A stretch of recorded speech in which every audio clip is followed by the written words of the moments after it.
ఆమె కూడా పెద్ద స్పందించలా. ఏమండి? అవును, మీరు అసలు #1 పాయింట్లు చెప్తున్నారు. అయితే చివరికి సరే ఫైనల్గా ఇప్పుడు నెక్స్ట్ ఎవరు? కొడాలని. ఎందుకంటే వాడు మేసం కొడబెట్టి తిప్పాడు, తొడగొట్టాడు, వేసేస్తా అన్నాడు, పొడి చేస్తానన్నాడు, బాంబులు వేసేస్తానన్నాడు, చంద్రబాబు గారిని బతకను అన్నాడు, లోకేష్ బాబుని తిరగను అన్నాడు. అంటే ఏమండి మనల్ని అంటే మనం ఊరుకుంటామా చెప్పండి? అసలు మీరు చంద్రబాబు గారు, లోకేష్ బాబు గారు టార్గెట్ అంటారే, మనిషి అనేవాడు టార్గెట్ నేను చెప్తున్నానండి. టార్గెట్ చంద్రబాబు గారి గురించి, ఆ ఇంటి గురించి అలా మాట్లాడతాడా? ఫర్ దట్ మ్యాటర్ అందరూ టార్గెటే. జగన్మోహన్ రెడ్డి గారు కూడా టార్గెటే, అంతే. రాంబాబు గారు కూడా టార్గెటే, అంతే. చంద్రశేఖర్ రెడ్డి గారు కూడా టార్గెటే. అసెంబ్లీలో ఆ రకంగా ఆయన భార్యను ఆ రకంగా మాట్లాడిన వాళ్ళు టార్గెటే. టార్గెట్ చేసి కొడుతున్నారు. కక్ష సాధింపు ఈ ఒకటండి. మనం పర్సనల్గా ఉన్నప్పుడు ఎలా మాట్లాడుకుంటామో డిబేట్లో అలా మాట్లాడుకోవాలి. ఎందుకని మాట్లాడుకోవాలంటే ఇది కొన్ని లక్షల మంది చూస్తారు. లక్షల మంది చూసే దాంట్లో మనం నిజాలు చెప్పాలి.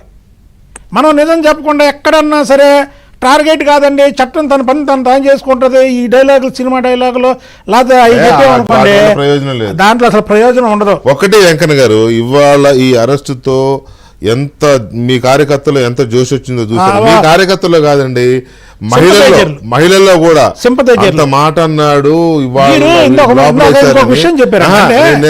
నా పాయింట్ ఏంటంటే ఇంత జోష్ వచ్చింది, ఒక రకమైన వాళ్ళ ఆగ్రహం ఏదో చల్లారినట్టుగా ఫీల్ అవుతున్నారు కదా అందరూ.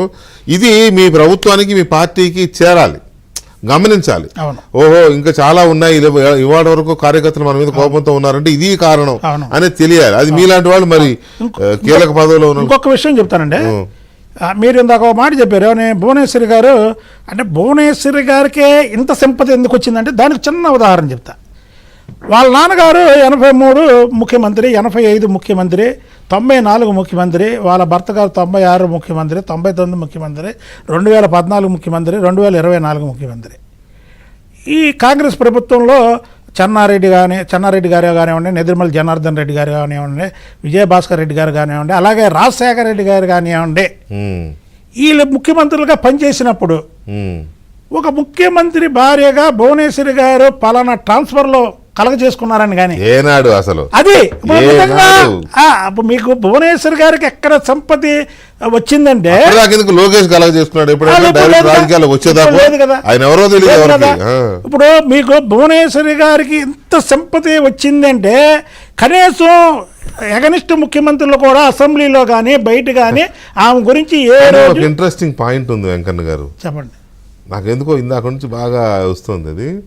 ఇప్పుడు వీళ్ళిద్దరు వంశీ కానీ నాని గారు కానీ ఇద్దరు జూనియర్ ఎన్టీఆర్కి బాగా దగ్గర కదా, మరి అలాంటి వ్యక్తిని అరెస్ట్ చేశారంటే ఎన్టీఆర్కి ఏమి ఫీల్ అవ్వడా? జూనియర్ ఎన్టీఆర్ పట్టించుకోడా? సార్ ఒకసారి మీరు నన్ను ఇరికిచ్చారు, ఇందులో ఇరికిస్తే ఏది వారం 10 రోజులు నా మీద ట్రోలింగ్లు ఇది చేశారు. మీరు మళ్ళీ ఇప్పుడు నన్ను మాత్రం ఈ ఒక్క విషయంలో ఇరికించకండి దయచేసి, ఈ ఒక్క విషయంలో ఇరికించకండి సార్.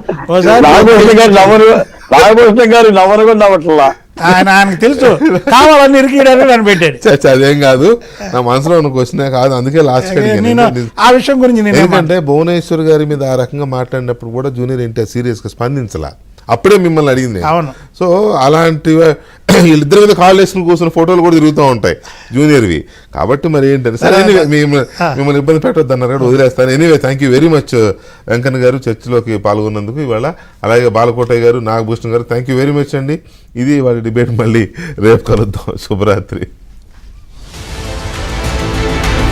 పదవులు అక్కర్లా, యాక్చువల్గా ఉన్న అంటే నాయకులకు పదవులు కావాలి, సింపథైజర్లకు పదవులు అక్కర్లా, కార్యకర్తలకు పదవి అక్కర్లా. ఏంటంటే పార్టీ బతికొండాలి.